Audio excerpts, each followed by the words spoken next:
નમસ્કાર મિત્રો, હું કલ્પેશ પટેલ આપનું આ મલ્ટીમીડિયાના માધ્યમથી ધોરણ 10માના સમાજવિદ્યા વિષયની શરૂઆત કરવા જઈ રહ્યો છું. મિત્રો, સામાજિક વિજ્ઞાન પ્રકરણ 1 ભારતનો વારસો, જેનો ગુણભાર છે 3. આ પ્રકરણમાં આપણે પ્રશ્ન નંબર 1 જે હેતુલક્ષી વિભાગ હશે એમાં એક પ્રશ્ન અને વિભાગ બી એમાં પ્રશ્ન 2 ગુણનો, એમ ટોટલ 3 ગુણનો આ પ્રકરણમાં પૂછાવાનું રહેશે.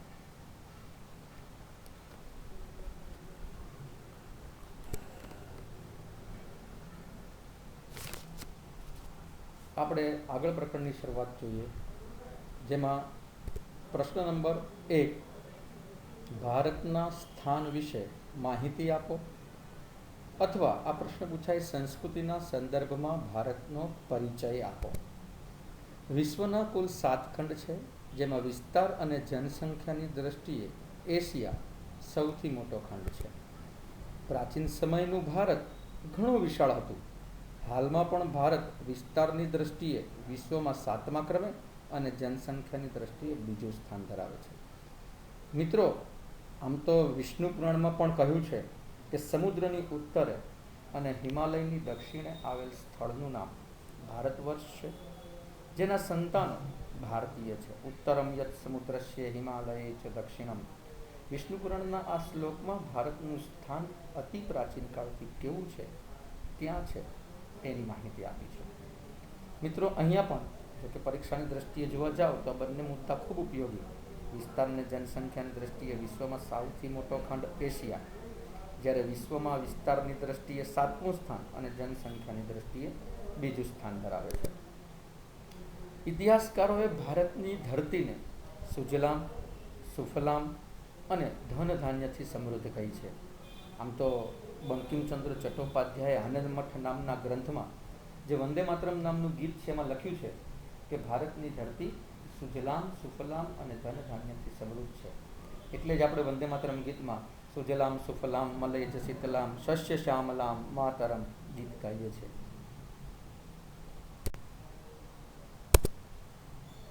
ભારતના વૈવિધ્યસભર વારસાની માહિતી આપો. તો ભારત ભૂમિએ આમ તો જોવા જાઓ તો આપણને અને વિશ્વને ખૂબ મૂલ્યવાન, વૈવિધ્યસભર અને સમૃદ્ધ વારસો આપ્યો છે. આદિકાળથી લઈને અત્યાર સુધી ભારતની પ્રજા શાંતિપ્રિય રહી છે, વ્યાપારી રહી છે. એટલે ભારતની સંસ્કૃતિ શાંતિપ્રિય અને વ્યાપારી છે. ભારતની સંસ્કૃતિ સત, ચિત્ત અને આનંદ. સત એટલે સાચું, ચિત્ત એટલે મનનો સાચો આનંદ આપનારી જો કોઈ સંસ્કૃતિ હોય તો એ વિશ્વમાં ભારતની સંસ્કૃતિ છે. એટલે ભારતની સંસ્કૃતિ આપણને સચ્ચિત અને આનંદની અનુભૂતિ કરાવે છે. અહીં આવીને વસવાટ કરતી વિભિન્ન પ્રજાની સંસ્કૃતિ સાથેના આદાન પ્રદાન થકી ભારતીય સંસ્કૃતિ સમૃદ્ધ બની છે. તેમણે અપનાવેલી અહિંસા અને શાંતિના મૂલ્યોની આજે વિશ્વભરમાં પ્રશંસા અને સ્વીકાર પણ થયો છે.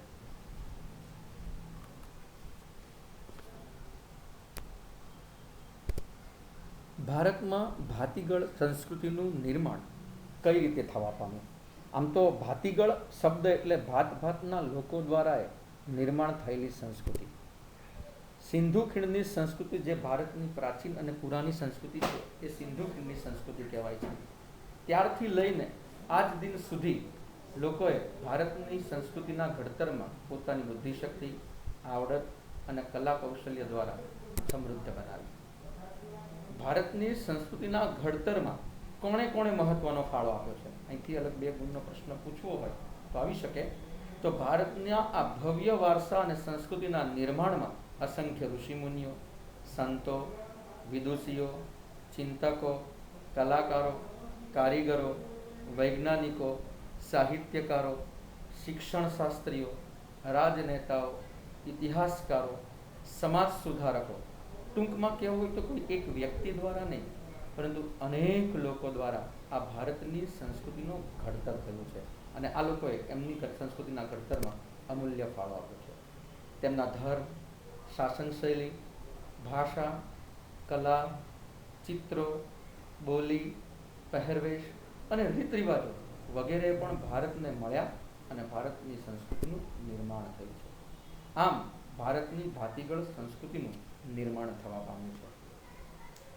ભારતની આ સંસ્કૃતિના નિર્માણમાં કોઈ એક સમય, કોઈ એક વ્યક્તિનો ફાળો વિશેષ નથી. અનેક લોકોએ પોતાનો ફાળો આપ્યો છે. પ્રકરણનો ખૂબ મહત્વનો પ્રશ્ન અને પ્રકરણની આઈએમપી પરીક્ષાઓમાં અથવા પરીક્ષાઓમાં આઈએમપી પ્રશ્નોમાં પહેલો આઈએમપી પ્રશ્ન સંસ્કૃતિ એટલે શું સમજાવો. તો રશિયન સમાજશાસ્ત્રી અને નૃવંશશાસ્ત્રી, સમાજશાસ્ત્રી આપણને ખબર છે, નૃવંશ એટલે માનવ વંશનો વિકાસ દર્શાવતું શાસ્ત્ર. જેમ આપણે ડાર્વિનનો ઉત્ક્રાંતિવાદ ભણ્યા તો એ શાસ્ત્ર કયું? તો નૃવંશશાસ્ત્ર. તો રશિયન સમાજશાસ્ત્રી અને નૃવંશશાસ્ત્રી નામ યાદ રાખજો, બી મેલિનોવસ્કી. એના મતે સંસ્કૃતિ એટલે માનવ મનનું ખેડાણ, માનવ સમાજની ટેવો, મૂલ્યો, આચાર વિચાર, ધાર્મિક પરંપરાઓ, રહેણી કરણી અને જીવનને ઉચ્ચતમ ધ્યેયો સુધી લઈ જતા આદર્શોનો સરવાળો એટલે સંસ્કૃતિ. સંસ્કૃતિ એટલે જીવન જીવવાની રીત. એ ઉપરાંત ટૂંકમાં એક જ શબ્દમાં કેવું હોય તો ગુફાથી ઘર સુધીની માનવીની વિકાસ યાત્રા, જેને સંસ્કૃતિ તરીકે ઓળખવામાં આવે છે. ત્યાર પછી બીજો પ્રશ્ન છે, વારસો એટલે શું? વારસાના મુખ્ય પ્રકારો જણાવો. આમ તો એક જ વાક્યમાં કેવું હોય તો વારસો એટલે પૂર્વજો તરફથી મળેલી ભેટ. મને મારા પપ્પાને એના પપ્પાએ એટલે કે મારા દાદાએ અમને જે કંઈ આપ્યું, મકાન, માલ મિલકત, સંપત્તિ, વારસો કહેવાય છે. પણ વિશિષ્ટ રીતે સામાજિક વિજ્ઞાનની દ્રષ્ટિએ વારસાની વ્યાખ્યા કેવી હોય તો સંસ્કૃતિની વિવિધ બાબતો એક પેઢી પોતાની આગામી પેઢીને આપે છે. તે પેઢી પોતે મેળવેલી કે શીખેલી બાબતોનો તેમાં ઉમેરો કરે છે અને આગામી પેઢીને સઘળું આપી દે છે. આમ પેઢી દર પેઢી જીવનમાં જે કાંઈ મળે છે એને વારસો કહેવામાં આવે છે. મિત્રો, મારા બાપુજીએ મને સાયકલ આપી. એ સાયકલથી હું પૈસા કમાયો અને મેં વ્હીકલ લીધું, 2 વ્હીલર લીધું. હવે હું થોડું કમાઈશ, એમાં ઉમેરો કરીશ, 4 વ્હીલર લઈશ અને મારી આવનારી પેઢીને 4 વ્હીલર આપીશ. આમ એક પેઢી પોતાની આગળની પેઢીને આપે, તે પેઢી પોતે શીખેલી વસ્તુ કે પ્રાપ્ત કરેલી વસ્તુ તેમાં ઉમેરે અને આગામી પેઢીને બધું આપે. આમ પેઢી દર પેઢી જીવનમાં જે કાંઈ મળે એને વારસો કહેવામાં આવે છે. વારસાના મુખ્ય 2 પ્રકાર છે, પ્રાકૃતિક વારસો અને સાંસ્કૃતિક વારસો. અહીં પહેલો પ્રશ્ન પૂરો થાય. આમાં બીજો પ્રશ્ન એવો થાય, પ્રાકૃતિક વારસો એટલે શું? પ્રાકૃતિક વારસામાં કઈ કઈ બાબતનો સમાવેશ થાય છે? તો પ્રાકૃતિક વારસાની વ્યાખ્યા: પ્રકૃતિ, પર્યાવરણ અને માનવ જીવન વચ્ચેના નિકટતમ સંબંધોનું પરિણામ એટલે પ્રાકૃતિક વારસો.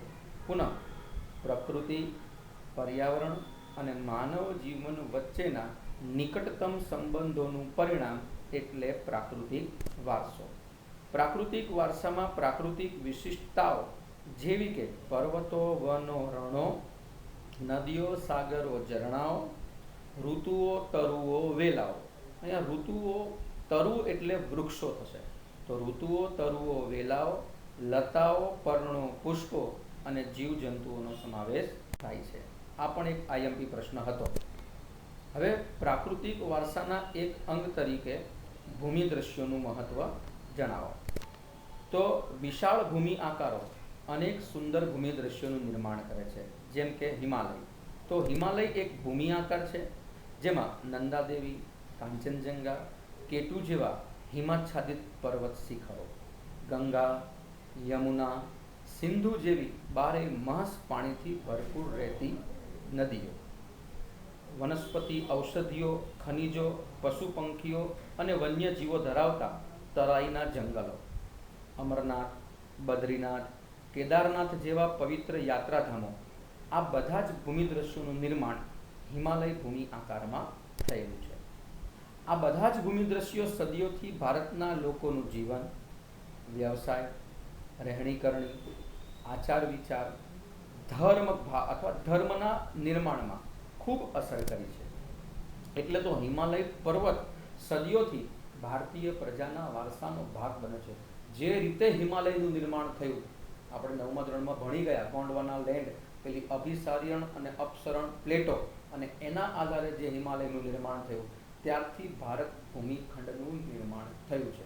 એટલે જ સદીઓથી હિમાલય પર્વત ભારતીય પ્રજાના વારસાનો ભાગ રહ્યો છે. એટલે જ આપણે આર્યોના સમયથી પર્વતોને પૂજનીય અને પવિત્ર ગણવામાં આવ્યા. ત્યાર પછી ખૂબ ઉપયોગી પ્રશ્ન, પ્રાકૃતિક વારસાના અંગ તરીકે નદીઓનું મહત્વ જણાવો. તો અતિ પ્રાચીન કાળથી ભારતમાં નદીઓને લોકમાતા તરીકે ઓળખવામાં આવે છે. ગંગા, યમુના, સિંધુ, નર્મદા, આપણે ત્યાં દરેક નદીઓને માં કહીને બોલાવવામાં આવે છે. વૈષ્ણવ સંપ્રદાયમાં તો કહેવાય છે, મારા ઘટમાં બિરાજતા શ્રીનાથજી, યમુનાજી, મહાપ્રભુજી. આ રીતે આપણે નદીઓને ખૂબ જ પવિત્ર અને લોકપ્રિય સ્થાન આપેલું. ભારતીય સંસ્કૃતિ સિંધુ અને રાવી નદીના કિનારે વિકાસ પામી હતી. અહીંયા વિકલ્પ જોડકા કે હેતુલક્ષી વિભાગમાં પૂછાય, ભારતની સંસ્કૃતિ કઈ બે નદીના કિનારે વિકસી હતી? તો ભારતની સંસ્કૃતિ સિંધુ અને રાવી નદીના તટે વિકસી હતી.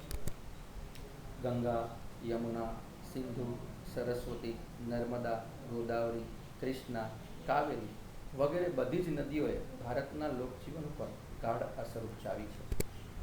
પીવાનું પાણી, વપરાશનું પાણી, સિંચાઈ માટેની સગવડ માટે પાણી, વીજળી ઉત્પન્ન કરવા, ખેતી માટે, જળમાર્ગ બનાવવા માટે, આ બધી જ માનવ જરૂરિયાતોને નદીઓએ ખૂબ સારી રીતે પૂરી કરી.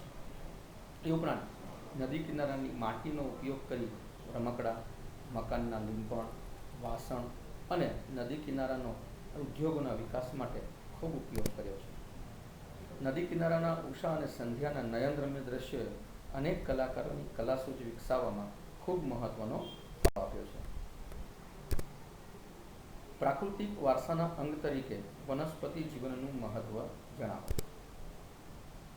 પરીક્ષાની દ્રષ્ટિએ ઉપયોગી પ્રશ્ન કહી શકાય તો ભારતની પ્રજા પ્રાચીન સમયથી પર્યાવરણ પ્રેમી રહી છે. એનો સાક્ષી ભાવ એનો વૃક્ષ પ્રેમ, પુષ્પ પ્રેમ અને છોડવાઓ પ્રત્યેનો આદર ભાવ છે. ભારતમાં વડલો, પીપળો, તુલસી વગેરેને પવિત્ર ગણી પૂજવામાં આવે છે. આ વિભાગ પ્રશ્ન વિકલ્પ તરીકે પૂછાય, જોડકા તરીકે પૂછાય અથવા હેતુલક્ષી વિભાગમાં પૂછાય કે ભારતમાં કયા છોડને અથવા કયા વૃક્ષને પવિત્ર ગણી પૂજવામાં આવે છે. તો ભારતમાં વડલો, પીપળો, તુલસી વગેરેને પવિત્ર ગણી પૂજવામાં આવે છે. દરરોજ સવારે થતી તુલસીની પૂજા અને વડ સાવિત્રીનું વ્રત એ વનસ્પતિનું ધાર્મિક મહત્વ સૂચવે છે. અહીંયા પણ વિકલ્પમાં કે પ્રશ્નમાં પૂછાય કયું વ્રત વનસ્પતિનું ધાર્મિક મહત્વ સૂચવે છે? તો દરરોજ સવારે થતી તુલસીની પૂજા એ વનસ્પતિનું ધાર્મિક મહત્વ સૂચવે છે. અનાજ, કઠોળ, એના તેલીબિયાના છોડવા, ધન ધાન્યથી લહેરાતા ખેતરો, વનશ્રીથી સમૃદ્ધ જંગલો, આ બધી જ વસ્તુઓ એને માનવ જીવનને સમૃદ્ધ અને નિરામય એટલે કે નિરોગી બનાવ્યું છે. હરડે, કુંવારપાઠું, આંબળા, બહેડા, લીમડો, અરડુસી, આ બધી જ ઔષધિઓ, મોગરો, ગુલાબ, ચંપો, કમળ, સૂરજમુખી વગેરે પુષ્પો માનવ જીવનને ઉપયોગી રહ્યા છે. આમ ભારતના સામાજિક, ધાર્મિક અને આર્થિક જીવન ઉપર વનસ્પતિનો ખૂબ સારો પ્રભાવ રહ્યો છે. ત્યારબાદ પ્રાકૃતિક વારસાના અંગ તરીકે વન્ય જીવનનું મહત્વ જણાવો. તો પ્રાચીન સમયથી ભારત પ્રકૃતિ પ્રેમી હોવાની સાથે સાથે પ્રાણી પ્રેમી રહ્યો છે. વાઘ, સિંહ, હાથી, ગેંડો, ચિત્તો, શિયાળ, રીંછ, હરણ, સાબર, રોઝ, સસલા, અજગર, સાપ, નાગ, નોળિયો, ઘોડ, શાહુડી આવા અનેક જીવો ભારતીય વન્યજીવોમાં જોવા મળે છે. ખાસ યાદ રાખજો, વિશ્વમાં એશિયાઈ સિંહ એકમાત્ર ગુજરાતના ગીરના જંગલોમાં જોવા મળે છે. હમણાં જ થયેલી 2020માં થયેલી સિંહોની વસ્તી ગણતરી મુજબ ભારતમાં સિંહોની સંખ્યા 674 સિંહ ગુજરાતના ગીરના જંગલમાં જોવા મળે છે. આપણી ધાર્મિક માન્યતાઓમાં પણ લોકોએ વન્યજીવોને દેવી દેવતાઓના વાહક તરીકે સ્થાન આપ્યું છે. આપણી રાષ્ટ્રમુદ્રામાં પણ 4 સિંહોની આકૃતિ, ઘોડા, બળદ આકૃતિને મૂકીને આપણે વન્યજીવોનું મહત્વ સૂચવ્યું છે. આ વન્યજીવોની રક્ષા માટે અભયારણ્ય બનાવી તેમના જીવનની સુરક્ષા માટે આપણે કાયદા છે. સાંસ્કૃતિક વારસો એટલે શું, તેમાં કઈ કઈ બાબતનો સમાવેશ થાય? આપણે અગાઉ ચર્ચા કરી હતી કે વારસાના મુખ્ય 2 પ્રકાર છે, પ્રાકૃતિક વારસો અને સાંસ્કૃતિક વારસો. એમાં સાંસ્કૃતિક વારસો એટલે શું અને તેમાં કઈ કઈ બાબતનો સમાવેશ થાય? તો માનવીએ પોતાની બુદ્ધિશક્તિ, કલા કૌશલ્ય અને આવડત દ્વારા જે કાંઈ મેળવ્યું કે સર્જ્યું છે તેને સાંસ્કૃતિક વારસો કહેવામાં આવે છે. આપણા સાંસ્કૃતિક વારસામાં મંદિર, શિલાલેખ, સ્તૂપ, ચૈત્ય, વિહાર, મકબરા, મસ્જિદ, કિલ્લા, ગુંબજ, રાજમહેલો, ઇમારતો, એમાં ઉત્ખનન. અહીંયા ઉત્ખનન એટલે મિત્રો, ખનન એટલે ખોદવું થાય, ઉત્ખનન એટલે ધીમે ધીમે ખોતરીને બહાર કાઢેલી વારસાના સ્થળો, જેને આપણે ઉત્ખનન કરેલા ઐતિહાસિક સ્મારકોનો પણ સમાવેશ સાંસ્કૃતિક વારસામાં થાય છે. આપણા સ્વતંત્રતા સંગ્રામ સાથે સંકળાયેલ સાબરમતી આશ્રમ હોય, દાંડી હોય, બારડોલી હોય, વર્ધા હોય, શાંતિનિકેતન સંસ્થા હોય, દિલ્હી હોય કે પછી જલિયાવાલા બાગ હોય, આ બધાનો પણ સમાવેશ સાંસ્કૃતિક વારસામાં થાય છે. પ્રાગૈતિહાસિક યુગથી ભારતે વિશ્વની પ્રજાને અનેક ભેટો આપી છે. અહીંયા પ્રાગૈતિહાસિક યુગ એટલે લિપિ અને લેખન કળાની શોધ નહોતી થઈ એ પહેલાંનો સમયગાળો. લગભગ 5000 વર્ષ જૂની સિંધુ ખીણની સંસ્કૃતિમાંથી દેવદેવીઓની પ્રતિમાઓ, માનવ શિલ્પો, પશુઓ, રમકડા, દાઢીવાળા પુરુષનું શિલ્પ, નર્તકીની મૂર્તિ, આ બધાનો સમાવેશ સાંસ્કૃતિક વારસામાં થાય છે. મૌર્ય યુગમાં ઊંધા કમળની આકૃતિ પર વૃષભ અને સિંહની આકૃતિ, ભગવાન બુદ્ધની પ્રજ્ઞાપારમિતાનું શિલ્પ, સારનાથની ધર્મચક્રના પ્રવર્તનવાળી મહાત્મા ગૌતમ બુદ્ધની પ્રતિમા, જૈન ધર્મની તીર્થંકરોની પ્રતિમાઓ, રાષ્ટ્રકૂટ વંશના રાજાઓના ઇલોરાની ગુફાઓ, આ બધો જ સમાવેશ સાંસ્કૃતિક વારસામાં કરવામાં આવે છે.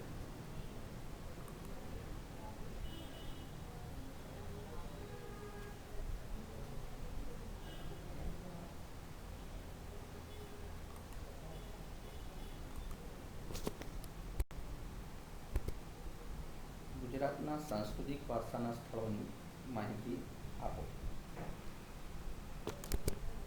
ગુજરાતના સાંસ્કૃતિક અને પૌરાણિક તથા પુરાતત્વીય મહત્વ ધરાવતા સ્થળો, જેમાં ધોળકામાં આવેલું લોથલ, સુરેન્દ્રનગરના લીંબડી પાસે આવેલું રંગપુર, કચ્છમાં ધોળાવીરા અને રાજકોટમાં આવેલું રોજડી, આ જેટલા પણ સ્થળો છે એ પુરાતત્વીય મહત્વ ધરાવતા સ્થળો છે.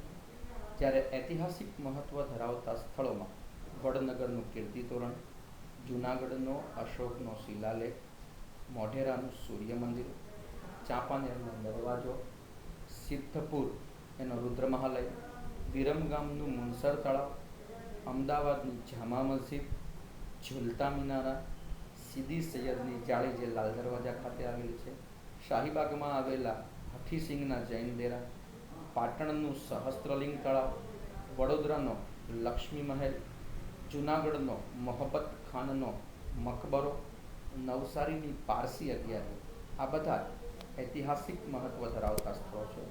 જ્યારે ગુજરાતના ધાર્મિક મહત્વ ધરાવતા સ્થળોમાં દ્વારિકાધીશનું મંદિર, જગતગુરુ શંકરાચાર્યની શારદા પીઠ, 12 જ્યોતિર્લિંગો પૈકીનું પ્રથમ એટલે સોમનાથ મંદિર, બનાસકાંઠાનું અંબાજી માતાનું મંદિર, મહેસાણામાં બહુચરાજીનું મંદિર, પાવાગઢમાં મહાકાલી માતાનું મંદિર, પાટણ ઉનાવાના મીરાદાતારની મસ્જિદ, ડાકોરના રણછોડરાયનું મંદિર, અરવલ્લીનું શામળાજીનું મંદિર વગેરે ધાર્મિક મહત્વ ધરાવતા સ્થળોમાં સમાવેશ કરવામાં આવે છે.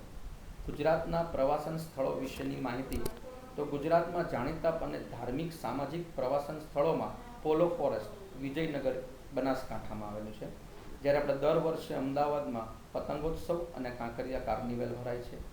જ્યારે વડનગરમાં યોજાતો તાનારીરી મહોત્સવ, મોઢેરામાં ઉજવાતો ઉત્તરાર્ધ નૃત્ય મહોત્સવ અને કચ્છમાં ઉજવાતો રણોત્સવ, આ બધા જ આપણી માટે પ્રવાસન મહત્વ ધરાવતા સ્થળો છે. ગુજરાતમાં જૈન અને બૌદ્ધ ધર્મનો પ્રચાર પ્રસાર થયેલા, જેના આધાર સ્વરૂપે ગુજરાતમાં વડનગર, તારંગા, ખંભાલીડા, જુનાગઢ, શામળાજી, કોટેશ્વર, તળાજા, ઢાંક, ઝઘડિયા, આ બધા સ્થળો બૌદ્ધ અને જૈન ગુફાઓ જોવા મળે છે, જે બૌદ્ધ અને જૈન સ્થાપત્ય તરીકે ઓળખાય છે. ત્યારબાદ ગુજરાતના પ્રસિદ્ધ મેળાઓ. મિત્રો, આમાં ખાસ તો કયો મેળો ક્યાં ભરાય છે, ક્યારે ભરાય છે, એની વિશેષ ખાસ નોંધ યાદ રાખજો, જે હેતુલક્ષી વિભાગ માટેનો આ આખું કોષ્ટક કામ લાગવાનું છે.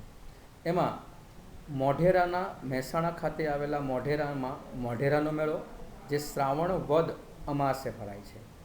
બહુચરાજીનો મેળો બહુચરાજી મહેસાણામાં ચૈત્ર સુદ પૂનમના દિવસે ભરાય. શામળાજીનો મેળો શામળાજી અરવલ્લીમાં ભરાય, જે કારતક સુદ 11 પૂનમને, જેને કાળિયા ઠાકરનો મેળો પણ કહેવાય છે.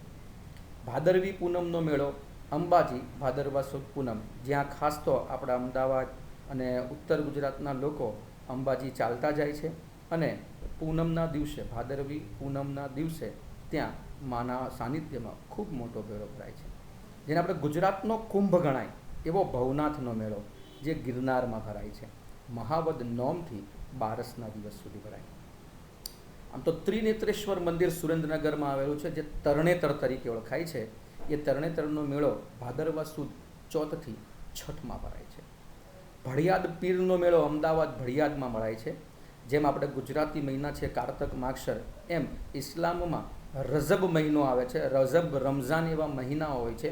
એ રજબ મહિનાની 9, 10 અને 11 તારીખે ભળિયાદ પીરનો મેળો ભરાય છે.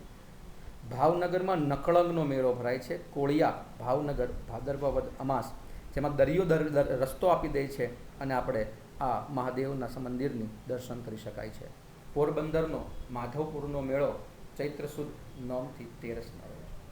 અમદાવાદના ધોળકા ખાતે, જ્યાં 7 નદીઓનો સંગમ છે, એવા વૌઠા ખાતે વૌઠાનો મેળો ભરાય છે કારતક સુદ પૂનમના દિવસે. ઉનાવા ઊંઝા ખાતે મીરા દાતારનો મેળો ભરાય છે. આ પણ મેં અગાઉ વાત કરી પ્રમાણે રજબ મહિનાની 16થી 22 તારીખ સુધી ભરાય છે. ડાંગ આહવામાં આવેલું છે, ત્યાં ડાંગ દરબારનો મેળો, જે એક આદિવાસી મેળા તરીકે ઓળખાય છે, જે ફાગણ સુદ પૂનમના દિવસે ભરાય છે. ગરબાડા દાહોદ, એક આદિવાસી જિલ્લામાં ગોળ ગધેડાનો મેળો, જે હોળી પછીના 5મ કે 7મા દિવસે ભરાય છે. સોમનાથ ગીર, એમાં કાર્તિકી પૂનમનો મેળો, જે કારતક સુદ પૂનમના દિવસે ભરાય છે. ભાંગુરિયાનો મેળો ક્વાંટ છોટાઉદેપુરમાં આવેલું સ્થળ છે, જે હોળીથી રંગપંચમી સુધી આ મેળો ભરાય છે. ત્યારબાદ ભારતની ભૂમિ પર આવેલી પ્રાચીન પ્રજા વિશે માહિતી આપો.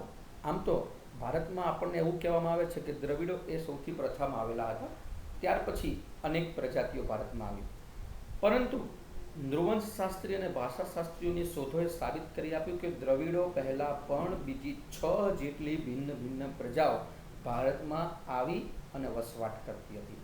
આ પ્રશ્નમાં આપણે આ અલગ અલગ પ્રજાઓ વિશે ભણવાના, અને પરીક્ષાની દ્રષ્ટિએ આ પ્રશ્ન અલગ અલગ પ્રજાઓ 2 ગુણમાં પૂછી શકાય એવી શક્યતાઓ છે. એમાં પ્રથમ નેગ્રીટો, હબસી અથવા નિગ્રો તરીકે ઓળખાય છે, જેઓ ખાસ કરીને ભારતના પ્રાચીન નિવાસીઓ છે. જે આપણે પહેલાં દ્રવિડો ગણતા હતા પ્રાચીનતમ પ્રજા તરીકે, ના, શોધોએ એવું કહી આપ્યું, નૃવંશશાસ્ત્રી, ભાષાશાસ્ત્રીના ઐતિહાસિક શોધોએ કહી આપ્યું કે નેગ્રીટો અથવા નિગ્રો અથવા હબસી એ ભારતના સૌથી પ્રાચીન નિવાસીઓ છે. આ પ્રજા ક્યાંથી આવી હતી? તો આ પ્રજા આફ્રિકાથી બલુચિસ્તાનના માર્ગે ભારત થઈ આવી હતી. તેઓ વર્ણે શ્યામ, 4 થી 5 ફૂટ ઊંચા અને માથે વાંકડિયા વાળ ધરાવતા હતા. બીજી પ્રજા આવી ઓસ્ટ્રેલોઇડ અથવા નિષાદ પ્રજા. આર્યોએ ઓસ્ટ્રેલોઇડ પ્રજાને નિષાદ એવું નામ આપ્યું હતું. આ પ્રજા અગ્નિ એશિયામાંથી આવી હતી.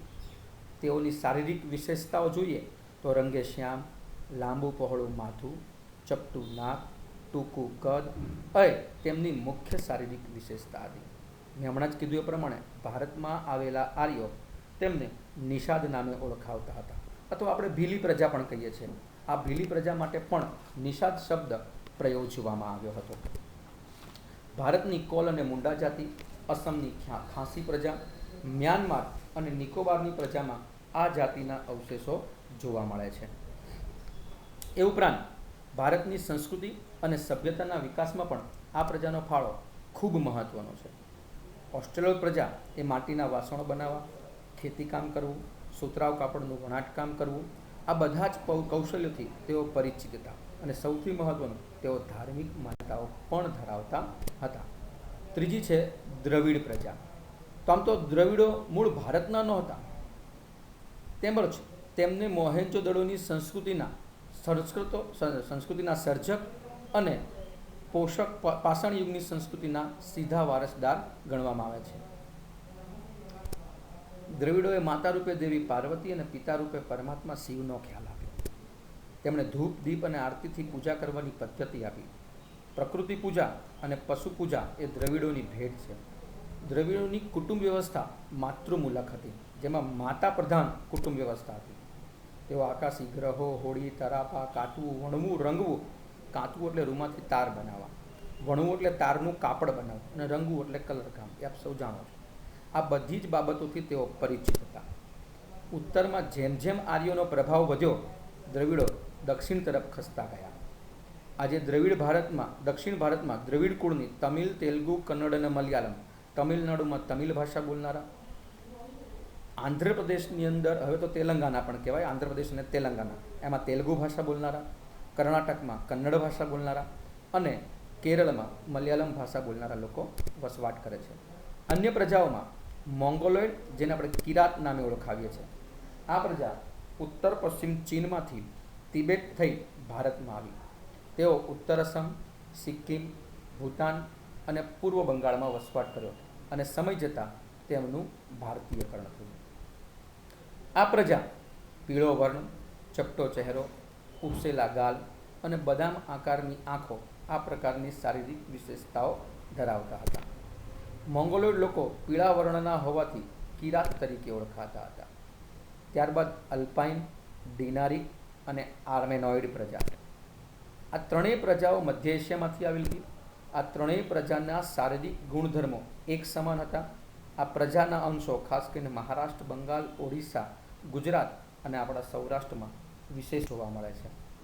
ત્યાર પછી પાંચમી પ્રજા આર્યો, એવું કહેવાય છે, જે નોર્ડિક પ્રજા તરીકે પણ ઓળખાતી. ભારતના આર્યો એ આર્ય સંસ્કૃતિ સભ્યતાના નિર્માતા ગણાતા. પ્રાચીન કાળમાં તેઓ હિન્દુ તરીકે ઓળખાતા. તેઓની મુખ્ય વસ્તી જે પ્રદેશમાં વસવાટ કરતી તેને આર્યવ્રત, એટલે પ્રાચીન ભારતના જુદા જુદા નામો જુઓ ને તો આપણા ભારતનું એક નામ આર્યવ્રત પણ છે. પ્રાચીન સમયમાં પ્રથમ આર્ય વસ્તી વાયવ્ય ભારત, આજે પાકિસ્તાન જે દિશાએ છે તે વાયવ્ય ભારતમાંથી, ત્યાં 7 મોટી નદીઓ વહેતી હોવાને પરિણામે એ સપ્ત સિંધુના નામે એ વિસ્તાર ઓળખાયો. ઉત્તર વૈદિક કાળમાં આર્યવ્રતના પૂર્વમાં મિથિલા એટલે કે આજના બિહાર સુધી અને દક્ષિણમાં વિંધ્યાચળ પર્વત સુધીનો એમનો વિસ્તાર હતો. અન્ય સમકાલીન જેટલી પણ પ્રજાઓ હતી એ બધામાં સૌથી સમૃદ્ધ પ્રજા જો કોઈ હોય, વિકસિત પ્રજા જો કોઈ હોય તો એ આર્યો હતા. આર્ય પ્રજા એ ભરત રાજા કે પછી ભરત જાતિના નામ ઉપરથી આર્ય પ્રજાના ભરત રાજા કે પછી એ ભરત જાતિ પરથી આ ભારત જેવા વિશાળ ખંડનું નામ પહેલાં ભરતભૂમિ, ભરતખંડ, ભારત વર્ષ અને ભારત જેવા નામોથી ઓળખાવા લાગ્યો. આર્યો એ પ્રકૃતિ પ્રેમી હતા. તેઓ વૃક્ષો, પહાડો, સૂર્ય, વાયુ, નદી, વરસાદ વગેરેની પૂજા આરાધના કરતા હતા. તેઓ આ દરેકની સ્તુતિઓની રચના કરી હતી. સમય જતાં વેદ પાઠન પણ પ્રચલિત બન્યું. સમયાંતરે તેમાંથી ધાર્મિક વિધિઓ શરૂ થઈ અને પછી યજ્ઞ, યાગાદી ક્રિયાઓ ભારતમાં શરૂ થઈ. ત્યાર પછી છે ભારતમાં આવેલી વિવિધ પ્રજાનું ભારતીયકરણ કઈ રીતે થવા પામ્યું. તો ભારતમાં આવેલી વિવિધ પ્રજાઓ એની સંસ્કૃતિઓનું વિશિષ્ટ તત્વ અપનાવી એક સમન્વય કરી સંસ્કૃતિનું સર્જન થયું. સમયાંતરે ભારતમાં આવીને વસેલી આ બધી જાતિઓ વચ્ચે લગ્ન સંબંધો દ્વારા પ્રજાઓનું સંમિશ્રણ થતું ગયું. બધાની એક વિશિષ્ટ રહેણીકરણી પણ સમન્વય થતો ગયો, જેમાં અનેક ભાષાઓ, અનેક વિચારો અને ધાર્મિક માન્યતાઓનો સમન્વય થયો. આમ શરૂઆતથી જ આપણા દેશમાં એક સમન્વયકારી સંસ્કૃતિનું નિર્માણ થયું, જેણે ભારતને ભવ્ય અને સમૃદ્ધ વારસો આપ્યો. ભારતમાં આ ભાતીગળ સંસ્કૃતિનો વિકાસ થયો. આ પ્રજાઓ પરસ્પર એટલી ભળી ગઈ કે આજે એમનું કોઈ સ્વતંત્ર અસ્તિત્વ જ રહ્યું નથી. ટૂંકમાં આ બધી જ પ્રજાનું ભારતીયકરણ. વારસાના જતન અને સંરક્ષણ વિશે નોંધ આપો. ભારતના વારસાની દરેક બાબતોએ ભારતને રળિયામણું, નયનરમ્ય અને આકર્ષક બનાવ્યું છે અને ભારતને ગૌરવ અપાવ્યું છે. આમ જોવા જાઓ તો આ ભારતના ભવ્ય વારસાને સાચવીને વિશ્વમાં ભારતે પણ પ્રતિષ્ઠિત નગરીનું સ્થાન મેળવ્યું છે. તેને સાચવવું એ ભારતના દરેક નાગરિકની પ્રાથમિક અને પવિત્ર ફરજ છે. આપણે આપણા પ્રાચીન ઐતિહાસિક વારસાનું મૂલ્ય ધરાવવા અને એ સ્થળોને કોઈ નુકસાન ન પહોંચાડે એ માટે વારસાના જતન માટેની ભારતના બંધારણમાં નાગરિકોની મૂળભૂત ફરજો દર્શાવી છે.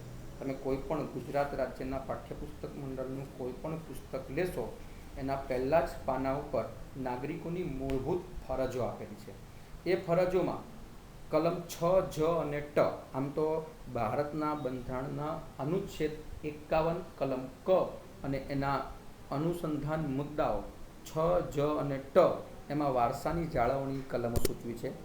જેમાં 6 એવું કહે છે કે આપણી સમન્વિત સંસ્કૃતિના સમૃદ્ધ વારસાનું મૂલ્ય સમજી તેને જાળવી રાખવું. ત્યારબાદ જ એવું કહે છે જંગલો, તળાવો, નદીઓ, વન્ય પશુ પક્ષીઓ સહિત કુદરતી પર્યાવરણનું જતન કરવાની અને તેની સુધારણા કરવાની અને સર્વજીવો પ્રત્યે અનુકંપા રાખવાની ફરજ દર્શાવે છે. જાહેર મિલકતોનું રક્ષણ કરવાની, હિંસાનો ત્યાગ કરવાની ફરજોનો સમાવેશ કલમ ટમાં થાય છે. આમ 6, જ અને ટ ત્રણેય કલમ આપણા વારસાને સૂચવે છે કે પ્રાકૃતિક અને સાંસ્કૃતિક વારસાની જાળવણી કરવી જોઈએ. આમ પ્રકૃતિએ આપણને જે નયનરમ્ય દ્રશ્યો આપ્યા છે, ભારતની ભૂમિ પર સર્જ્યા છે, તેની સુંદરતા, તેની પવિત્રતા અને તેની શુદ્ધતા જાળવાઈ રહે એ આપણા સૌએ નૈતિક ફરજ સમજીને કાર્ય કરવું જોઈએ. ધન્યવાદ મિત્રો. અહીં આપણું પ્રકરણ પૂરું થાય છે. મિત્રો, આ દરેક